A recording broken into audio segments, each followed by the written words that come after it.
Maybe, maybe in the car.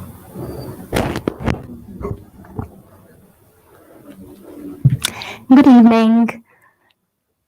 A very warm welcome to each of you here on the launch of It's Still a Wonderful Life by Vivek Atray. This book is published by Fern Tree. My name is Priha Atray, and it's really heartening to see all of you here this evening.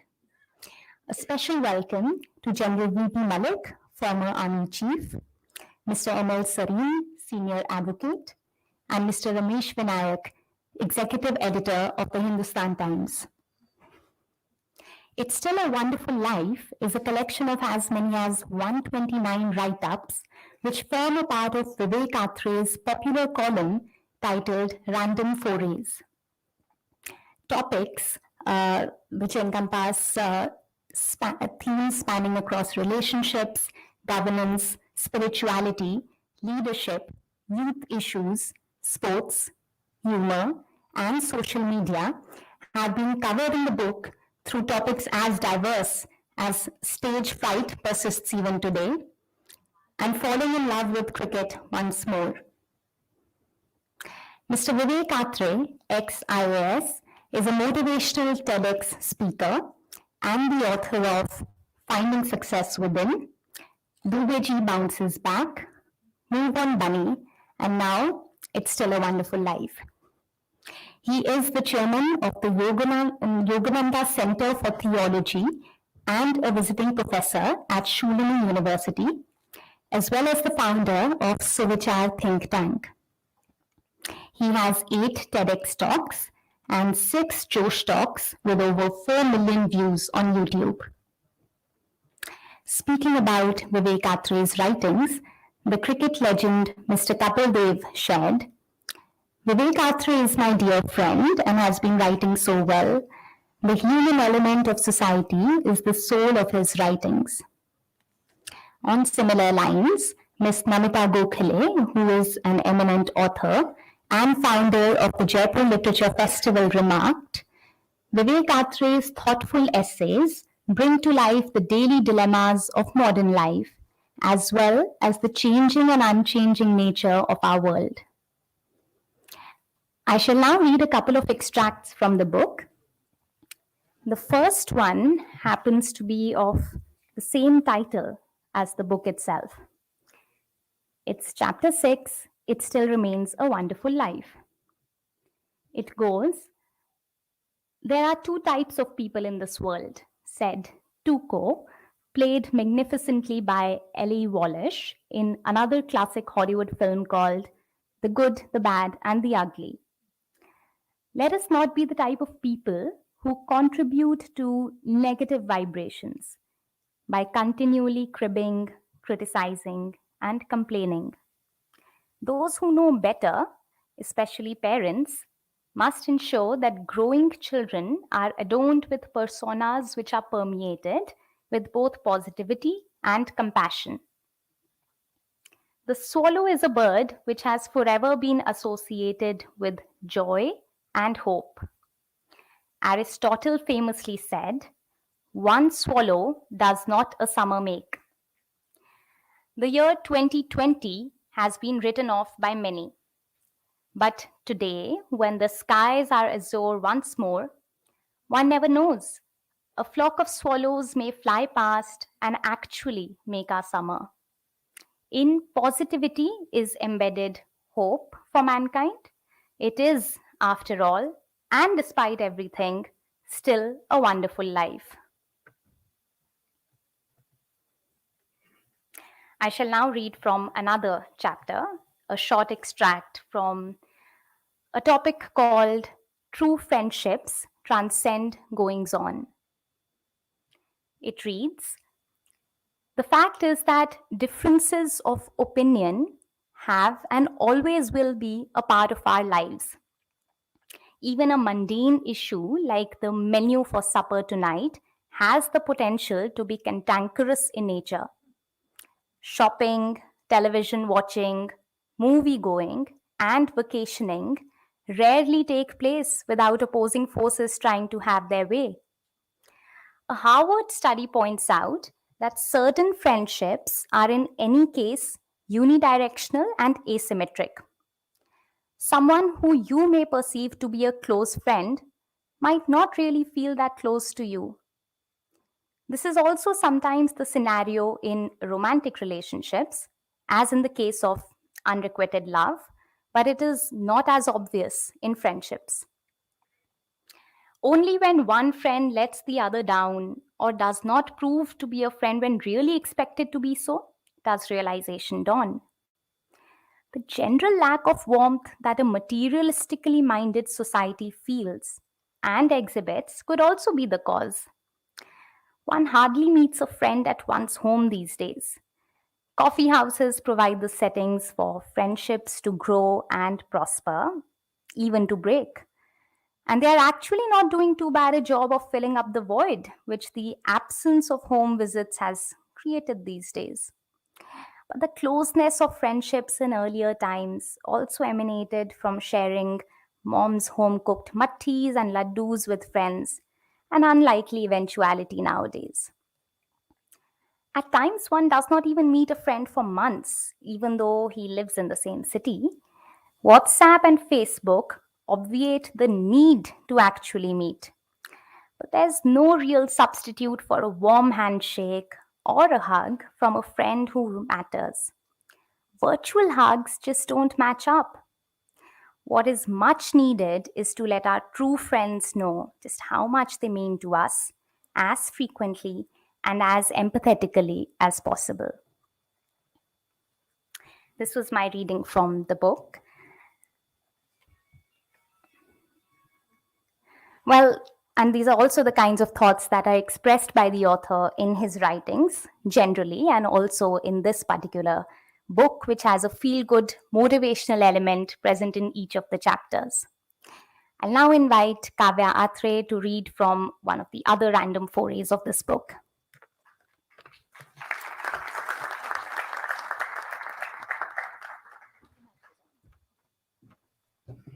Good evening. I'm going to read the article, Failure is an Imposter to Learn From. The mind is our greatest friend. The mind is our greatest enemy. The saint who said these words could not have summed up the predicament of our lives in a more telling manner. Most of us defeat our own selves inside the depths of our thinking minds. We delve into possibilities that may never occur. We worry about scenarios that are far-fetched, but which represent our own fears. We spend sleepless nights and restless days pondering over imponderables that are unlikely to ever actually face us. Two young men were on the verge of stepping into new chapters of their lives. Both had broken through an impossible maze of competition to emerge as executives in one of the most sought after firms in the world. Of the world. One of them, Himesh, was the brighter of the two and had topped almost every examination that he had appeared for since his school days. The other, Nipun, was the doubtier of the two, though. He had overcome several obstacles already in his young life and achieved his ambition of working for the world's best. New York was their new home, and their lives were on a roll. 1 year later, things proved to be different. Although they had both joined on the same date with almost similar credentials, Nipun was racing ahead of Himesh in the quest for early success in the stressful world of investment banking. Himesh was extremely good at his work, but lacked qualities like emotional intelligence and people skills that Nipun possessed in ample measure. As a result, Himesh failed to clear his annual progression interview, whereas Nipun surged ahead. Himesh was unable to handle the fact that he had failed, especially in comparison to Nipun. As a result, Himesh had to take antidepressant pills and became a psychological wreck.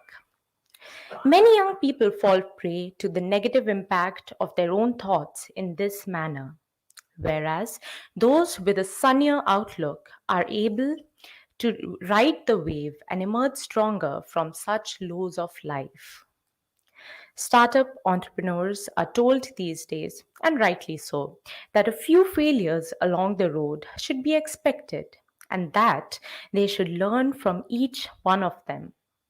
A report in the Harvard Business Review, HBR, in 2007 by Robert I. Sutton highlights the findings of Shmuel Ellis and colleagues who discovered the following. First, after people succeed at a task, they learn the most when they think about what went wrong. Second, after people fail at a task, it doesn't matter whether they focus on successes or failures. They will learn so long as they will learn they will learn so long as they do not do an after event review. These after event reviews need to be carried out by each of us when we go wrong, but without indulging in self pity or negativism. Failure and setbacks are tackled by people in vastly differing ways. Most succumb to depression, often fight back with fortitude.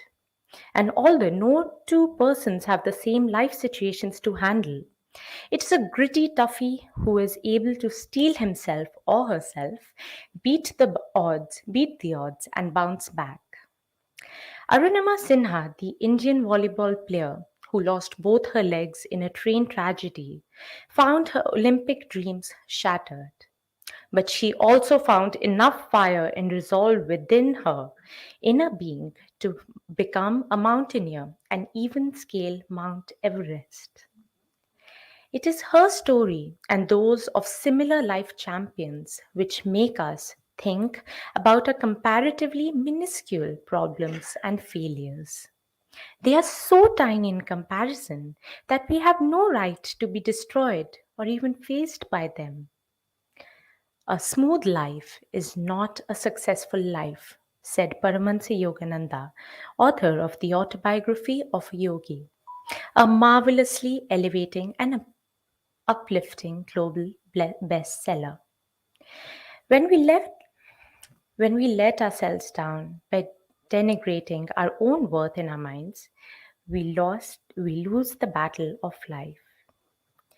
An internet quote by Zig Ziglar puts things in perspective.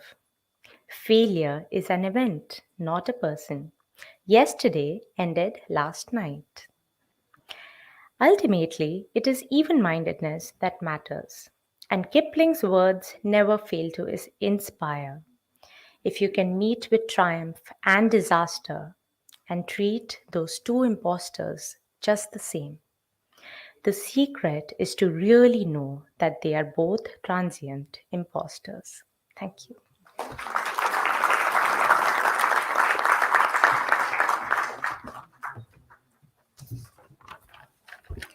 Thank you, Kavya. The book shall now be formally launched. I would request Mrs. Neena Atray and Mr. Hardeep Chandpuri, the publisher, to join the dignitaries on stage.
Thank you, sir. Thank you very much, sir.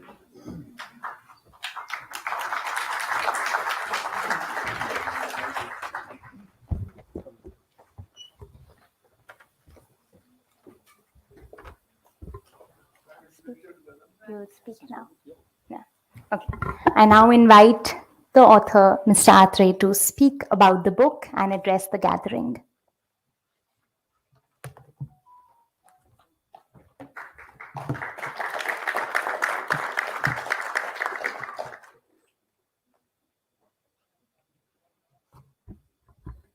Thank you.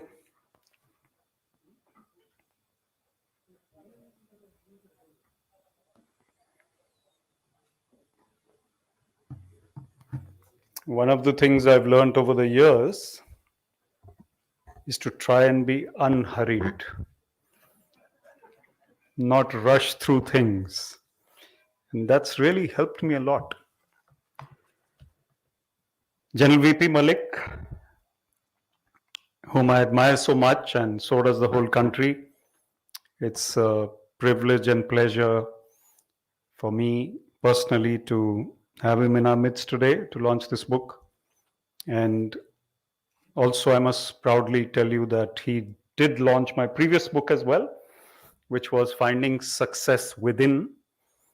And that book was launched at the same venue, but in a bigger hall because it was pre-COVID, though just pre-COVID by about 15 days.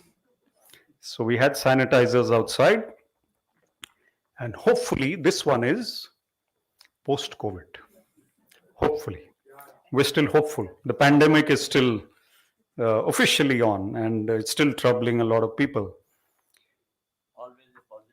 Always a positive thought, sir. And he's also the chair of our Suvichar. We have a think tank which was mentioned. Many of the members are present here. Mr. Emil Sareen is also one of them, senior advocate. And I like to think of him, and my friends from Sajoba are also here. So he's the founding president of Sajoba, which is the St. John's Old Boys Association. And he's an old boy who's a young man at heart, always with zest for life, and he writes, he speaks, he communicates so well, and is very impressive in the court as well. I first attended the High Court as a very young officer, and officers have to attend the High Court sometimes. So I'm sitting there and I hear this very erudite, very suave, very sophisticated, dignified advocate speaking, and I didn't know who you were. And I came to know you are Mr. Sareen, and then I knew that you're from St. John's. So I was pretty happy to hear you. And now, of course, we know each other pretty well, and very nice to have him as well. Mr. Ramesh Vinayak is the editor of my pieces, as writers call them. Mr. Deswal, who's in the front row, knows that term very well, and many of you are writers, you know that term.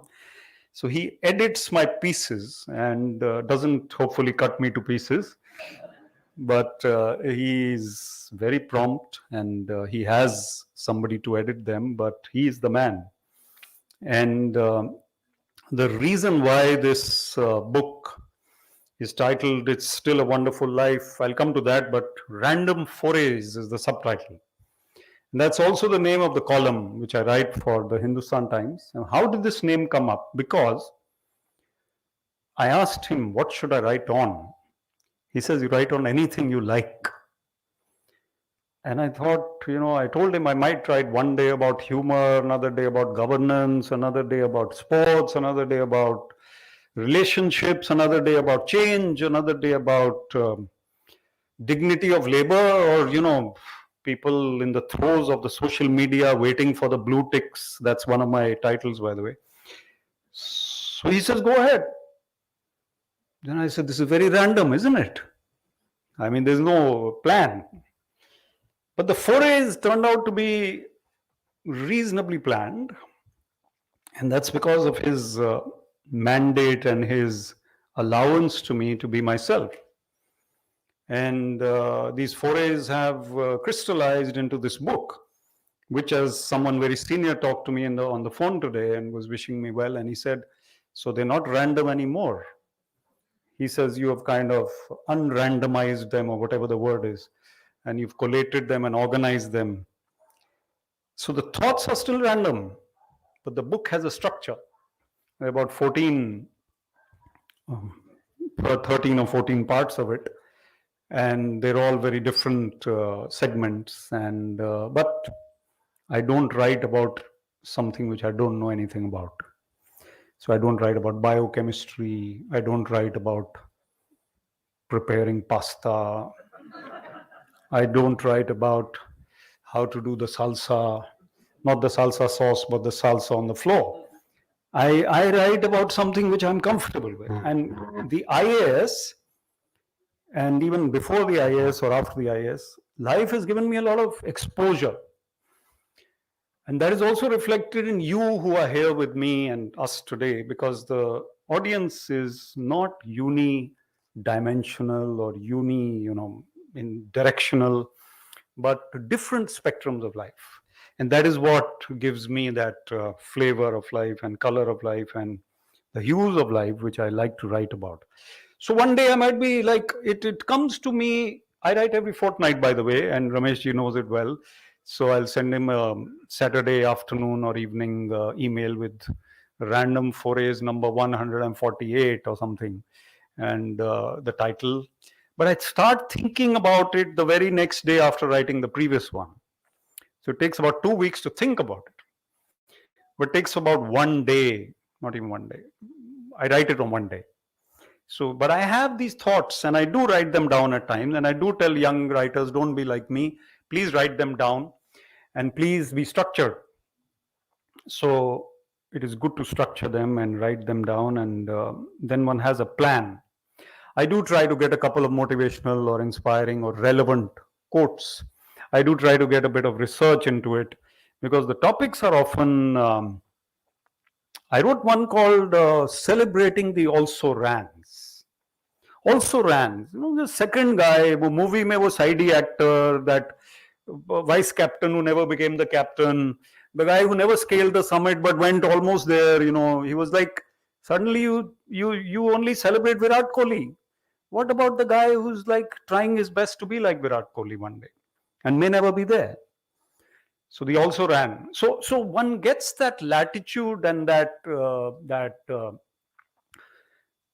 support to write whatever one wants, and it comes out pretty well. The feedback seems to be good, and hopefully Rameshji will agree with me on that. And the journey has been magnificent. The title itself of the book, It's Still a Wonderful Life, came from one of the pieces which I wrote during the pandemic. And I mean, when the peak of the pandemic was on, I wrote about 6 of them in succession. Well, we couldn't think of anything else but the pandemic. And I didn't even, one thing I must commend myself for, I didn't use the word corona or COVID in any of them. Why repeat something which is not really healthy or healthy? Of course it's not. But nothing which does not feel good. So I used to use it, this problem, this issue, or some other complicated word which not coming to me now. Pandemic and stuff like that. So I wrote these 6 or 7 of them, which hopefully some people felt elevated after reading. And the throes of this pandemic meant that anyone who was in the midst of it could be physically healthy but mentally weak. And many people lying in their hospital beds actually lost the battle of life because of the mind. There are doctors here, Dr. H.K. Bali is here. There are other doctors are here. They lost the battle of the mind. Which brings me to what the title is, It's Still a Wonderful Life. मुश्किलें तो आती हैं, आएंगी. Why are we here? We're not here for smooth sailing. Has anyone had a smooth life? Like marmalade on toast? C'est pas possible. Not possible. We need to understand as youngsters, there are some youngsters here, that life will come with problems and issues and obstacles and bumps and speed breakers. We need to sail through and realize that we need resilience. So it's still a wonderful life, despite what all has happened or is happening or will happen. And the key word in this is not wonderful or life. Absolutely. The key word is still. And still also means something else. What does the Bible say? Be still and know that I am God. Be still and know that I am God. Stillness. A different meaning, of course, it's different. But still means that stillness of mind which we lose on because of our smartphones, because of the pressures of Facebook and WhatsApp and everything, and even other things. We are always switched on, and our mind loses out on that stillness. The Himachali who's sitting in the sun has that stillness. Nina is from Himachal, my wife, so I do talk about Himachal a lot. And there are other Himachalis in this hall, by the way. But he's got that stillness somewhere in the mind also. He's not in a hurry. There's no hurry out there. But Chandigarh, Mohali, Delhi, Jalandhar, Ludhiana, Ambala also. There are some people from Ambala. We're all on the treadmill, but this treadmill is like, it's never ending. We need the pause button. So we need to stop somewhere. The philosophy of this book is that I don't want to watch a movie which makes me feel bad. I don't want to read a book which makes me feel terrible. Why should I write a gruesome murder mystery? All the best to Sherlock Holmes and Hercule Poirot, whom I love, and to today's writers of murder mysteries. I'm not into that game. I don't want to kill anyone. I don't want anyone to kill me. And I don't want to talk about death or murder or gruesome stuff or crime. Why do I want to discuss how many people died in an accident also and how they died? Bless them. One of my random forays is on that. That lost lives are not mere statistics. Each person has a life, a family. And the movie, It's a Wonderful Life, from where this thought originated, the black and white feel-good film, Jimmy Cooper, was basically that, life is not so bad. And his guardian angel tells him, go back to your life and see how people would feel without you if you're feeling depressed. And he wanted to commit suicide, the hero. So It's a Wonderful Life was a great film. And it talked about the fact that we need to rise above these petty pains and pressures and even the platitudes of life. They come to us. Even-mindedness goes for a toss. When you're sitting in that Sarkari chair and somebody comes and salutes, and then the next guy comes and salutes, and the next guy comes and salutes, some of us in this hall are aware of what happens there. General Saab is here too. It can go to the head. We're human. But will it not end one day? Show me the guy who's never retired. Or show me the guy who's been living for 500 years. Though there is someone spiritual I know of. But anyway, that's another subject. The thing is that we need to think a little deeply and rise above. So I'm not pontificating. I'm trying to be one of you, one of us, one of the readers. And I think the reader who read this book will come out with something, a feeling of being elevated a little bit, at least. Readers are great people. Writers love them, right? Because they buy their books, they read their books, they talk about their books, they review their books on Amazon, hopefully, and favorably, hopefully. And writers, authors, many in this hall are authors, writers. They know that appreciation, that word which comes. And when I get some feedback that the topic was great, I'm not much enthused by that. Somebody says, wow, you wrote it beautifully, then they sucker in the heart. Something, embalming you, that you wrote it beautifully. And Dr. B.L. Sharma, who's here, was reminding me, he was a professor in NIT Kurukshetra. And Nina, my wife, and I both were students there. And she was 2 years my junior and is now also 2 years my junior. Just to remind you. So Dr. B.L. Sharma told me right now and reminded me that I used to write for the magazine Vulcan in my college. And he said that you didn't have time to write. I don't know whether I was busy with you or whatever it was. So he says, Zabardasti likhwaya. And I thank God for that, sir. And I wrote on all 4 occasions that it was published during my tenure at, tenure is the wrong word, when I was a student at REC, NIT. And now I'm grateful because Nina also spurred me on. She said, you must write. And for the first 8 or 10 years of my career, I didn't write. Then I started. And here I am with my 4th book, which is fabulous. I mean, it's like having a baby. So I have 2 daughters and 4 books. Fantastic. Great feeling.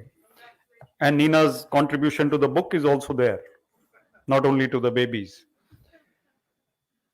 Humor is something which is also important. It's really, really relevant and important. And I think our lives would be incomplete if we didn't smile enough. And people don't smile enough these days.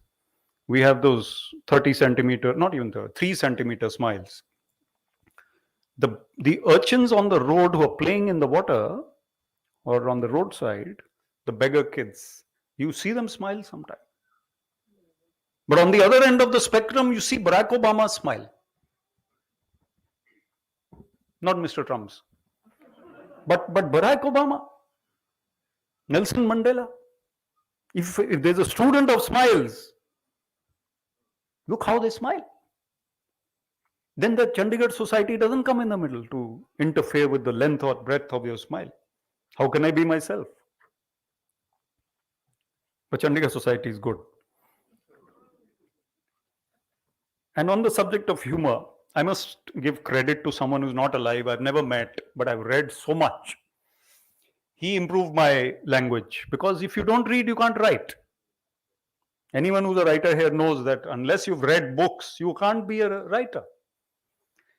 And Mr. P.G. Woodhouse, although he writes humor, which is like, sunlit perfection, somebody calls it. I'll just read some of his writings. I don't have much time left, but I'm going to read some of his writing and then I'll close with a few other sentences. He says, there is no surer foundation for a beautiful friendship than a mutual taste in literature. Now, this is a simple, placid one. But that mutual taste in literature is what we are here for. And some of you may be there because of me, but I hope many of you are here because of books and literature. And I wrote one piece once, which was actually a Tribune medal, I think, before. And I said, I wrote The View from the Stage. And in that, just to add to this hypothesis, some people come and they'll wave from the corner of their, like, Vivek ne dekh liya, acha chalo ab chalte hain. That sort of thing also happens, laughing at the back. So that also happens too. But the view from the stage is more interesting, if the gentlemen allow me, than the view from the stage, from the audience. Because you see life here. And P.G. Woodhouse says she's got brains enough for 2, which is the exact quantity the girl who marries you will need.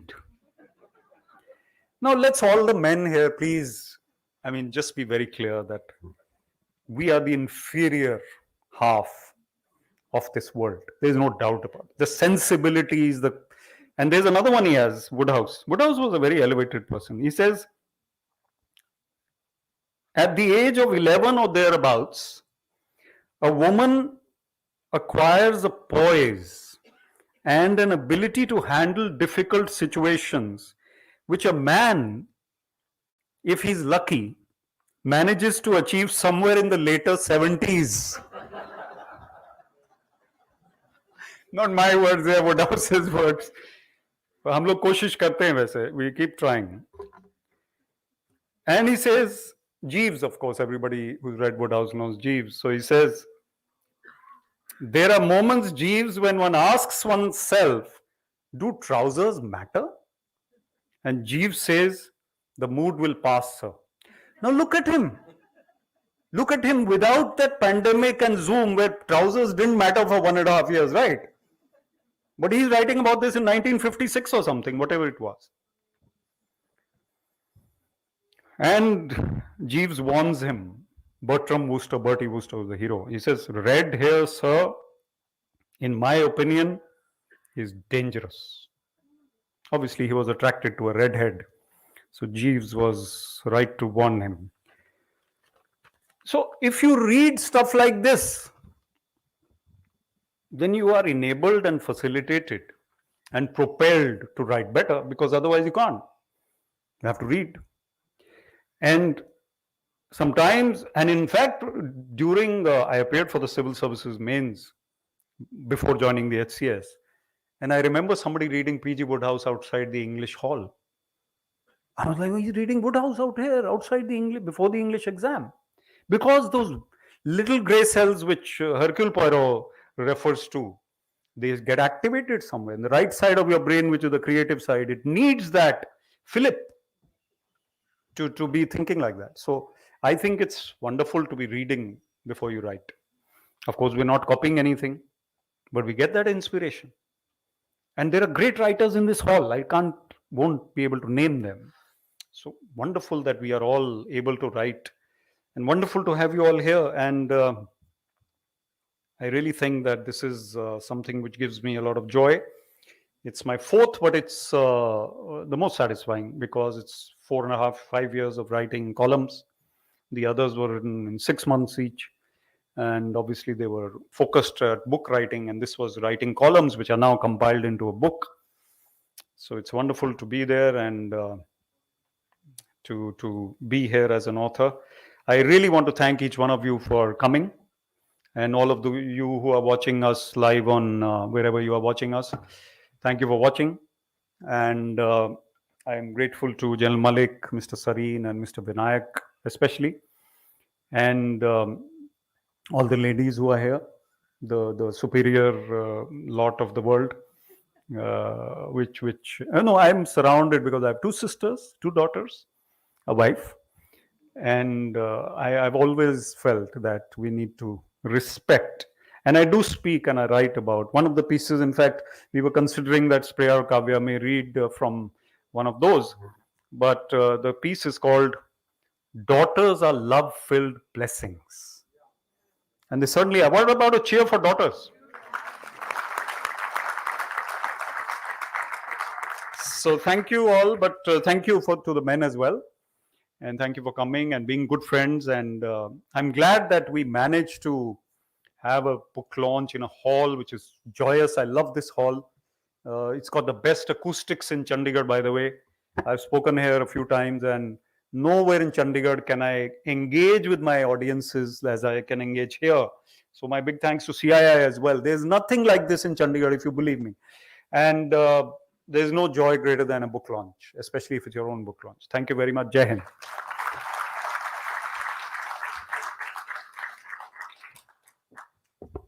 Thank you. I now invite Mr. Ramesh Vinayak, the executive editor of Hindustan Times, to share a few words.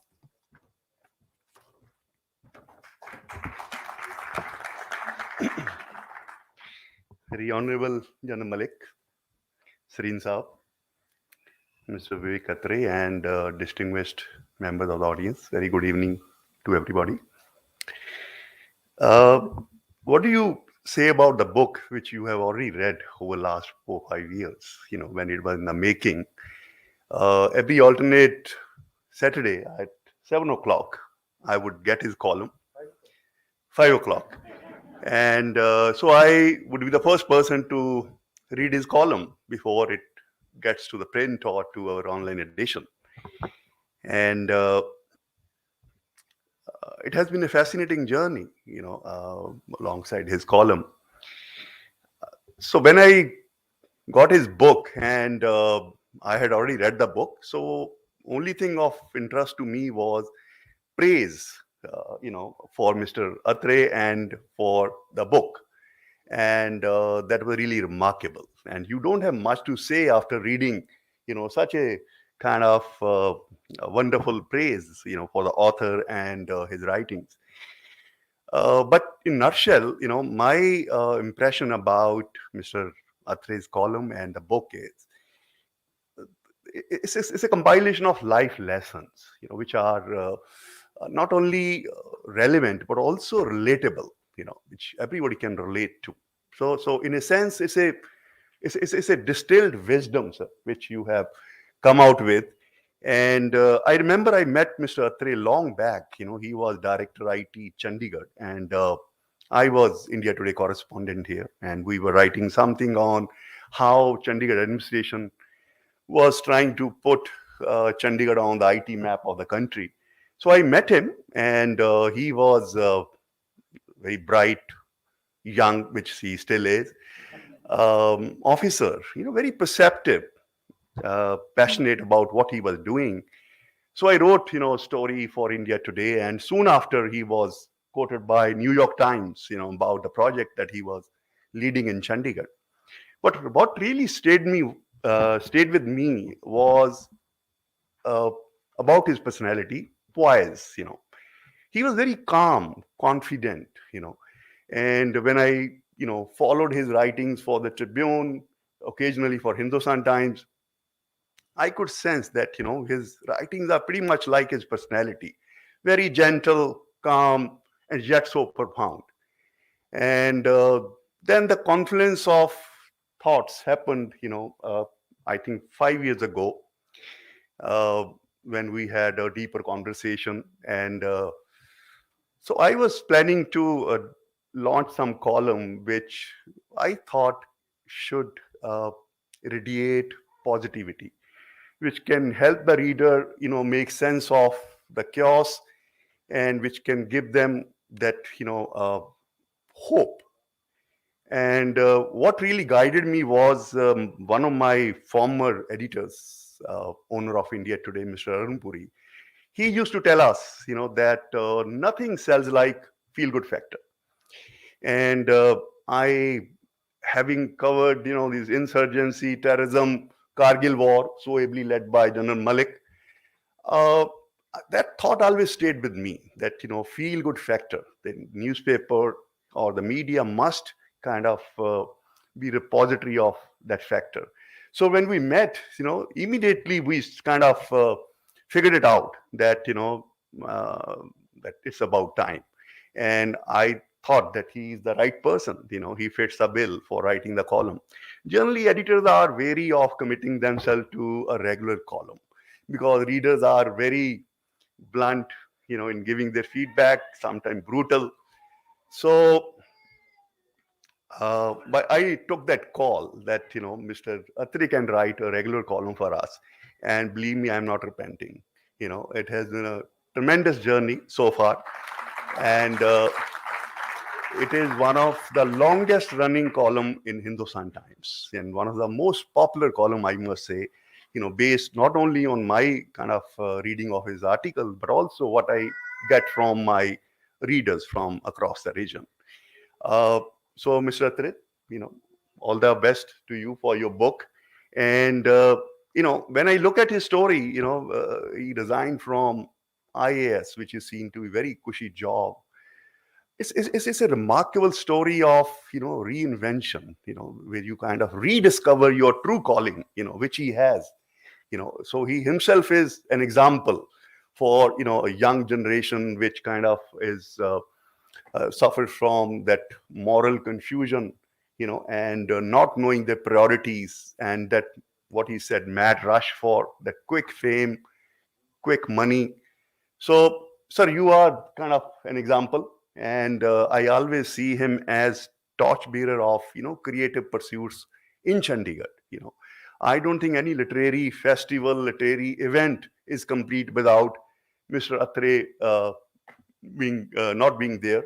And I think he's the most sought after kind of chief guest for the launch of books, in Chandigarh, and our paths cross many a time, as such book launches. So, Mr. Atray, wonderful journey. Keep it up, and I'm sure the best is yet to come. Thank you.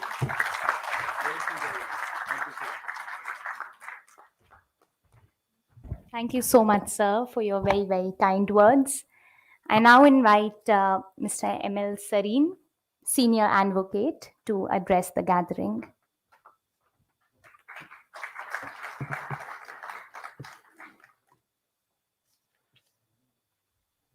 Dear friends and well-wishers of Vivek Atray, lovers of writing, it's so nice to have you here this evening to share the launch of a book written by my schoolmate, not a classmate.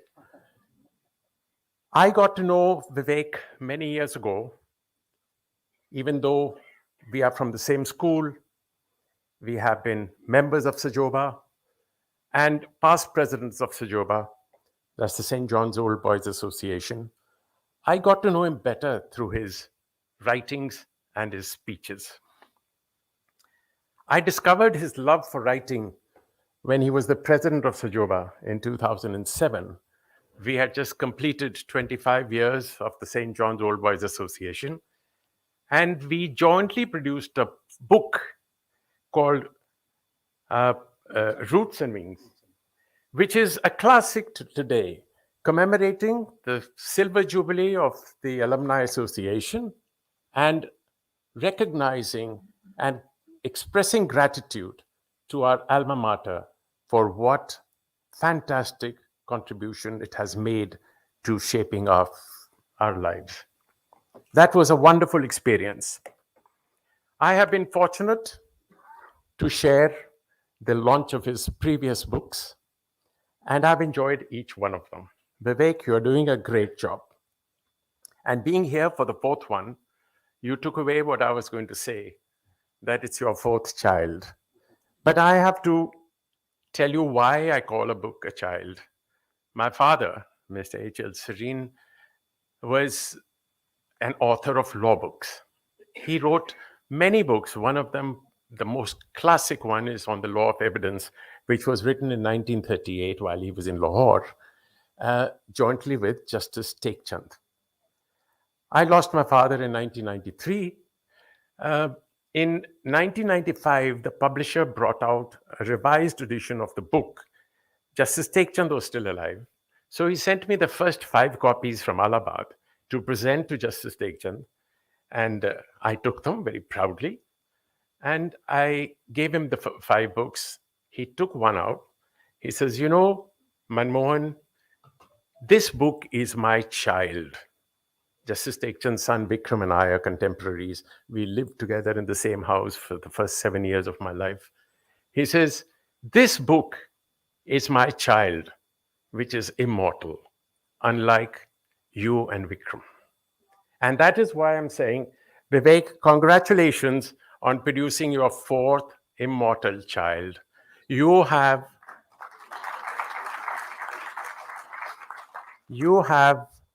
two beautiful, talented, very, very charming daughters, but they were produced with Nina's help. This you have done yourself, but you admitted that you did get some help from Nina. May you produce many, many more. Now, the special quality what I've found about Vivek's writings, especially in Random Forays, was his positive approach towards life. I never found a negative writing. A negative situation was always portrayed positively, which is so wonderful.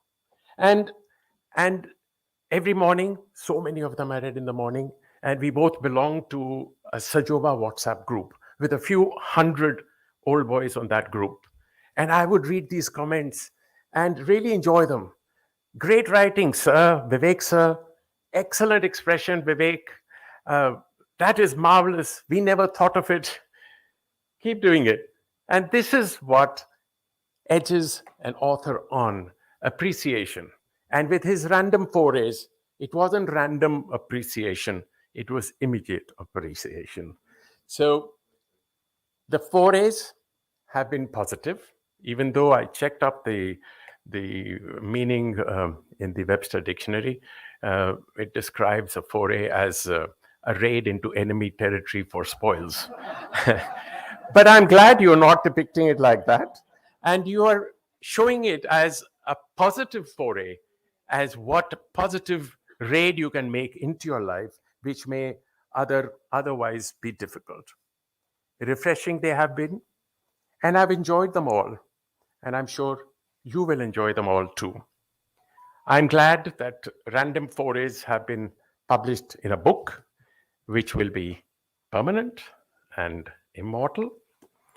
A book, they say, is a gift which you can open again and again.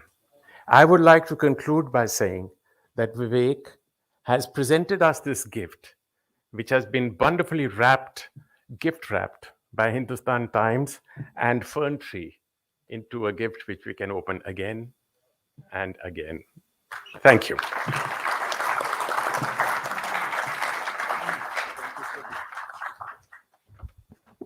Thank you so much, sir. It was truly a delight to listen to you. I now invite General V.P. Malik, former Army Chief, to share a few words. Sir.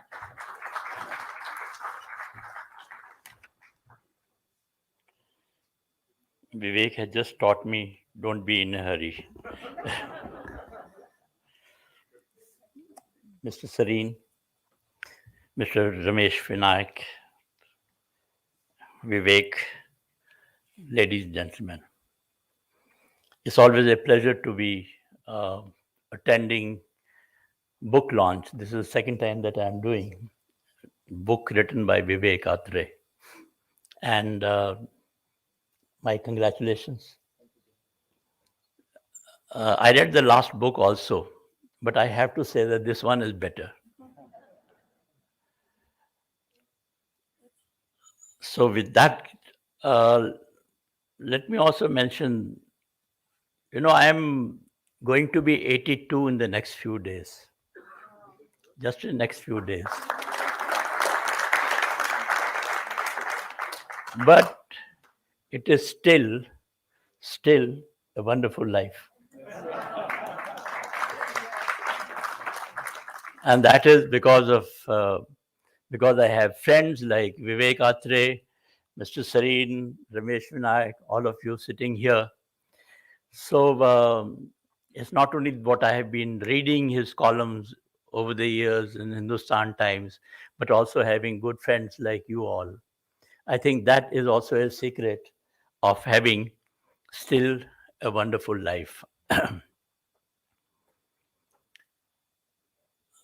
I got to know Vivek after we landed up here almost about 20 years ago. And I think there was a Lit Fest. Now we have many Lit Fest functions here in Chandigarh, but that probably was the first one and organized by none other than Vivek. That is how we met each other. And fortunately, we kept meeting each other since then. And got closer to each other also. We were also, his idea of starting Suvichar that came up, and I thought it was a good idea. So we continue to be associated with each other with Suvichar. And over the years, I found him a person, you all know his positive thinking, but very positive in life. Very, very positive. Occasionally when you have a problem, I have a problem, I ring him up. And there is always an answer. It's like a Google man as far as I am concerned. He will always give me some answer. No, sir, it can be done. Aisa karenge, like that. Even yesterday, I was asking him about something, about having to go to passport office. Main kaise jaunga? One is not used to it. He says, I'll resolve it. So it's been a very good, I would say, a lucky turn to be associated with a positive person, with such a youthful person. He is indeed a very versatile person, as by now you would have all heard from everybody. And I call him a man of all seasons, frankly. Starting as an electronic engineer, then carrying on with civil services, carrying on as a sportsman, organizing sports even now. I don't know how much cricket he plays, but I know that he organizes an annual tournament in memory of his father. Great organizer, I have always seen. Of course, as somebody mentioned, that he has been a good administrator, both in UT as well as in Haryana, particularly in Panchkula. I saw him as a deputy commissioner. A mentor. I think that is one quality which is not with everybody, but with him I have seen he's a mentor, and of course educationist like his wife. They are running a very good school. A skill guide, a motivational speaker, social activist, and an author. I don't know whether I have left something. It's quite possible. It's still possible, I know. So he is a personality of multidisciplinary personality, but whatever he does in any of those disciplines, it always comes out a very positive trait in him. Now, I was talking to the other day Colonel Chima, who's sitting here, and I was asking, I said, he's involved in so many activities. So how does he cope up with it? And he said, no, sir, he works very hard. He copes up. So apparently he's one of those people who spend 25 hours in a day and 75 minutes in an hour working, thinking, and all that. With all these activities in which he's involved, obviously he's one of those very hardworking persons. And I have always believed that without hard work, you really cannot achieve very much. So he's one of those examples that we have amongst us who continues to work so hard now. I'll say a little bit about the book because you have read the book by his very capable daughters. They have read it, and Vivek himself has given some idea of the book. But I did feel when went through some chapters, it's not quite random. There is a certain discipline in that. After all, there are over 140 anecdotes, you can call them, or columns, you can call them, from the newspaper point of view. And they have all organized into 14 chapters.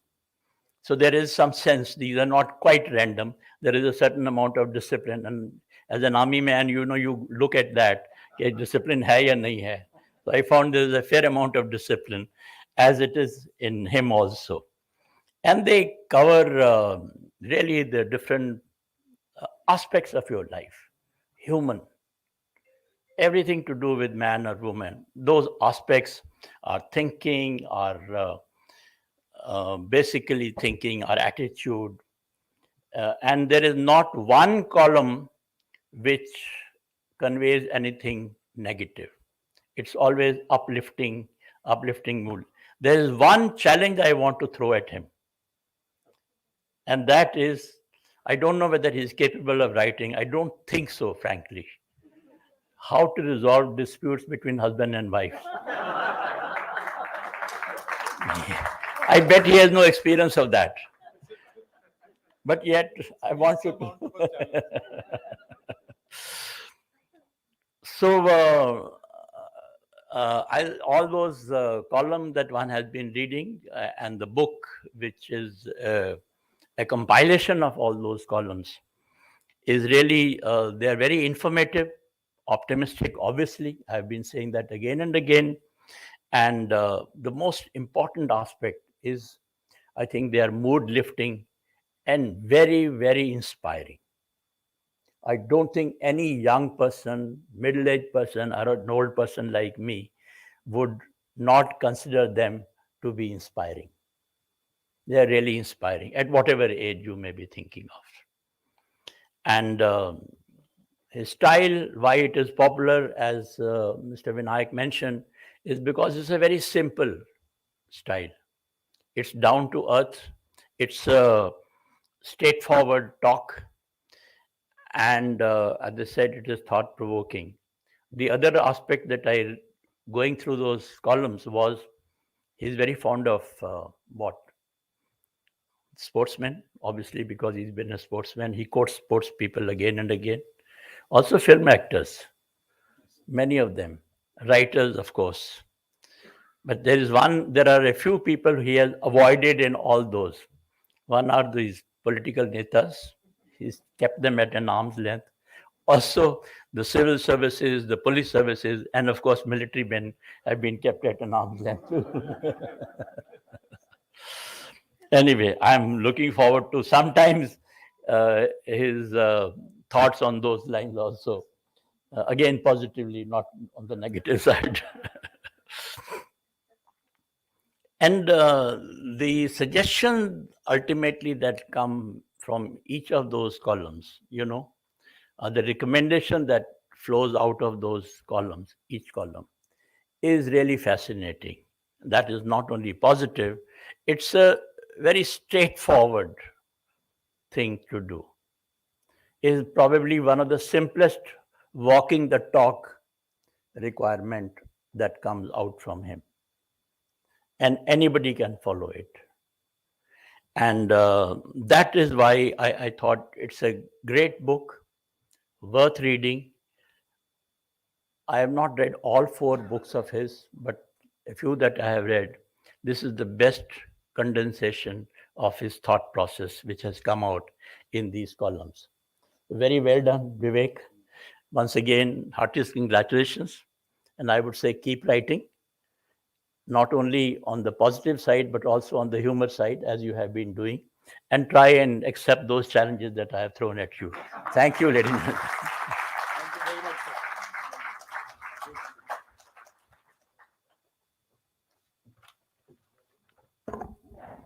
Thank you so much, sir. May I now request that special gift hampers be given to each of the dignitaries present on stage today? I'll hand them. I had somebody call me I can't make it, but will you please present them? So only because of him, I'm presenting it as a kind of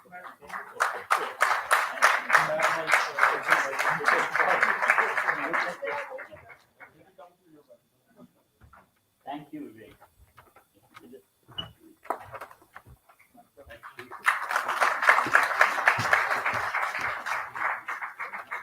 somebody called me if I can't make it, but when I send it,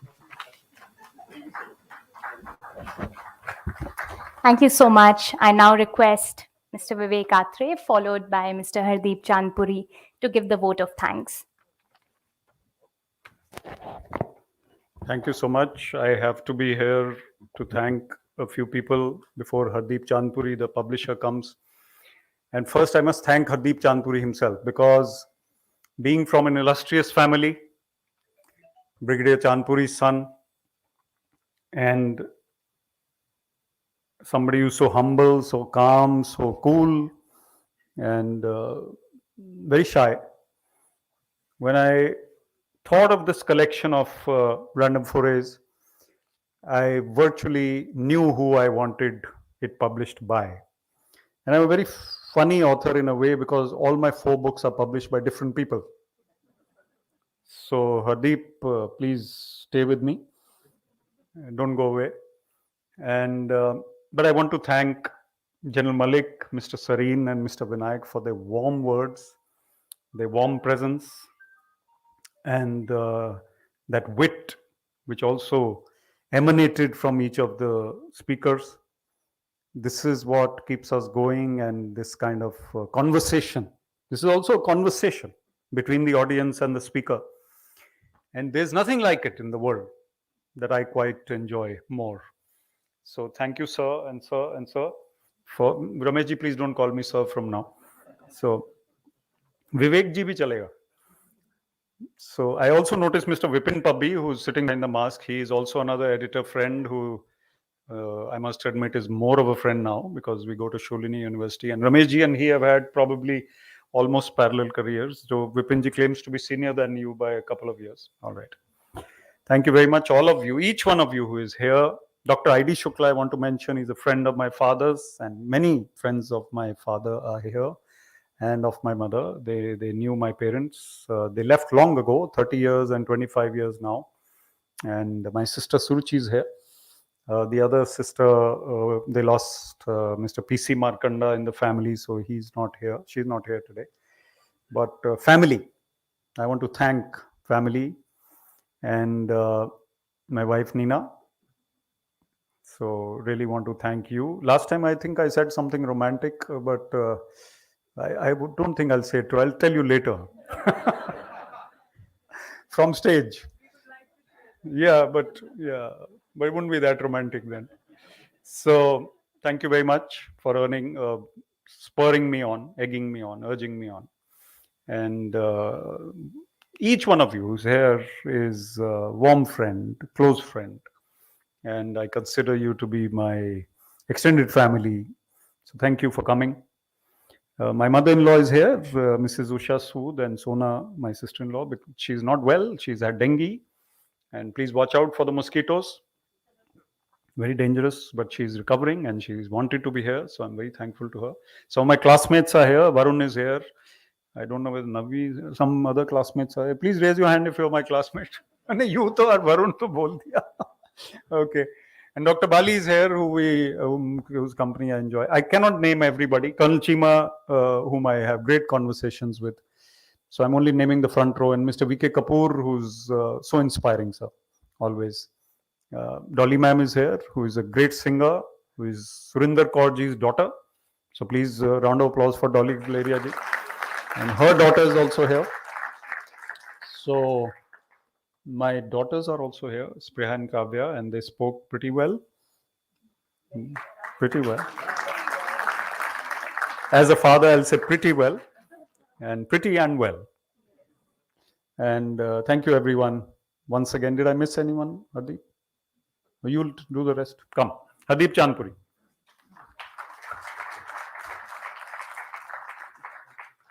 Want to thank Anshuman for organizing it so well. Good evening, everyone. Congratulations to you, sir, for written a wonderful book that we have seen. I got a chance to read it even before publishing it. As a publisher, I get everything, except a patient author. He's been the most patient of them all till date. There were a couple of hiccups while we were doing the book. We lost out the complete layout, the hard drive crashed, hunting for the right picture. Once we sent it out for printing, we thought it was okay, everything. Then the printer calls up, says there's been waterlogging in the building because of the Mumbai rains. All the stock has been damaged. I didn't share it with you. So these were the kind of hiccups that came across, but eventually we came out with a nice product. Wonderful articles that he's written and worth reading. So next time when a publisher says that the book is getting delayed, so you better believe him. Sometimes. So thank you all for coming. Thank you so much. Lovely seeing you all. Thank you, sir. Thank you so much. And thank you once again. Bye.